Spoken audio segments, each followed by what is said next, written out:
Dans le cadre de la lutte anti-Covid-19, le Togo a reçu la première cargaison du vaccin Johnson & Johnson. 117 600 doses acquises grâce à l'initiative African Vaccine Acquisition Trust. Ces livraisons s'inscrivent dans le cadre de l'accord historique d'approvisionnement anticipé en vaccins signé le 28 mars 2021 par Avad pour l'achat de 220 millions de doses du vaccin Covid-19 à injection unique de Johnson & Johnson, avec la possibilité de commander 180 millions de doses supplémentaires.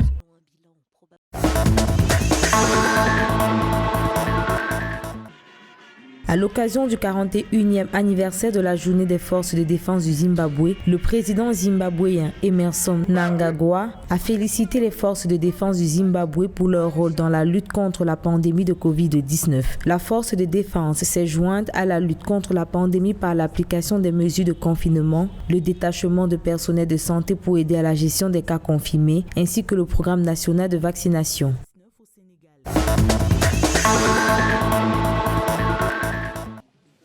Afin d'élargir le champ de lutte contre la Covid-19, le comité du réseau national des peuples autochtones du Congo a associé les leaders pygmées dans la campagne de vaccination anti-Covid. L'objectif recherché est de sensibiliser les autochtones sur cette pandémie, car nombre d'entre eux vivent encore au cœur des forêts, loin des systèmes d'information modernes.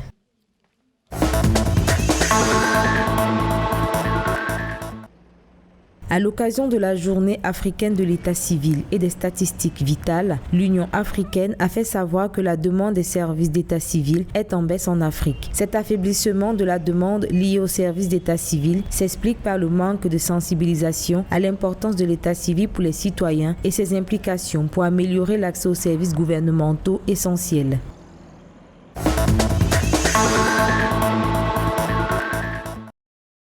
La Guinée a annoncé mardi 10 août le renforcement des contrôles sanitaires aux frontières, le port obligatoire du masque et la fermeture des boîtes de nuit. Cette nouvelle mesure vise à lutter contre l'épidémie de coronavirus. Selon un communiqué du président Alpha Condé, désormais les fonctionnaires, y compris les ministres, ne pourront accéder à leur lieu de travail que munis de leur passe sanitaire. L'objectif du gouvernement à travers ces mesures, c'est de réduire l'expansion de la maladie et vacciner d'ici au mois de novembre 70% de la population.